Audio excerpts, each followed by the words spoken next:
Hello friends, தொடர்ந்து பார்த்தீங்க அப்படின்னா சீனியராக ஹர்திக் பாண்டியா வந்து இன்சல்ட் பண்ணிகிட்டே வந்துட்டுருக்காரு.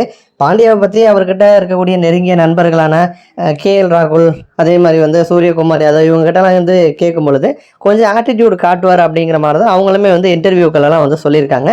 அதே மாதிரி மும்பையில் வந்த பிறகுமே அவர் நடந்து வர்றது போகிறது அவர் பார்த்தாலே நமக்கு வந்து தெரியும். கொஞ்சம் கெத்தாக இருக்கணும், கொஞ்சம் கெத்தாக நம்ம எல்லாரும் நம்மளை பார்க்கணுங்கிற மாதிரி தான் பாண்டியா வந்திருப்பார். அந்த வகையில் வந்து ரோஹித் சர்மா பவுண்டரி லைன் பக்கத்தில் அனுப்பி வச்சு ஒரு மாதிரி அவர் பண்ணது வந்து பெரிய அளவில் வந்து பிரச்சனையாக வந்து மாறிச்சு. இப்போ பார்த்தீங்க அப்படின்னா மல்லிங்கா கிட்டையும் வந்து பாண்டியா அவருடைய வேலையை வந்து காமிச்சிருக்காரு. மல்லிங்காவை பற்றிலாம் வந்து சிம்பிளாக சொல்லணும் அப்படின்னா, வீரேந்தர் சேவாக் வந்து அவருடைய T20 கேரியரில் ஒரே ஒரு முறை மட்டும்தான் அவர் பேட் பிடிக்கிறப்ப ஓவர் மெய்டன் ஆயிருக்கு. அது வந்து மல்லிங்கா ஓவரில் மட்டும்தான். ஸோ அந்த மாதிரி அந்தளவுக்கு வந்து ஒரு லெஜெண்டரி பிளேயர் மல்லிங்கா. அப்போ அவரும் பொலாட உட்காந்துருப்பாங்க. அப்போ வந்து பார்த்தீங்கன்னா பாண்டியா பேச வருவார். அந்த சமயம் வந்து மலிங்கா டக்குன்னு எந்திரிச்சு போயிடுவார். அதாவது வந்து பாண்டியாவை இன்சல்ட் பண்ணுற மாதிரி மலிங்கா வந்து போயிடுவார்.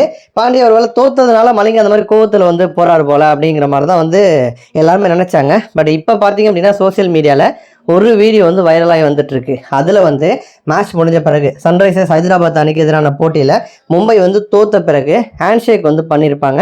அப்போ மும்பை பிளேயர்ஸ் எல்லாருமே ஒருத்தராக வந்திருப்பாங்க. கடைசியில் பாண்டியா வந்திருப்பாரு.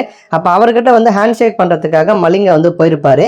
ஆனால் அந்த ஒரு தருணம் பார்த்தீங்க அப்படின்னா மலிங்காவை ஹேண்ட் ஷேக்லாம் பண்ணாமல் ஒரு மாதிரி அவாய்ட் பண்ணுற மாதிரி, ஒரு இன்சல்ட் பண்ணுற மாதிரி, அசிங்கப்படுத்துகிற மாதிரி வந்து ஹர்திக் பாண்டியா வந்து பண்ணியிருப்பார். அந்த மாதிரி அவர் பண்ணதுனால தான் அதெல்லாம் முடிஞ்ச பிறகு பொலாடுகிட்ட வந்து பாண்டியா பேச வந்தப்ப அந்த இடத்துலேருந்து பார்த்தீங்கன்னா மலிங்கா வந்து மூவ் ஆன் ஆயிருப்பார். ஸோ எந்திரிச்சு டக்குன்னு வந்து போயிருப்பார். ஸோ ஆல்ரெடி பாண்டியா அசிங்கப்படுத்திட்டார். அதுக்கு பதிலடி கொடுக்குறப்ப தான் மலிங்கா வந்து எந்திரிச்சு போயிருக்காரு. ஸோ தொடர்ந்து இந்த மாதிரி சீனியர்களை பாண்டியா வந்து இன்சல்ட் பண்ணிக்கிட்டே இருக்காரு.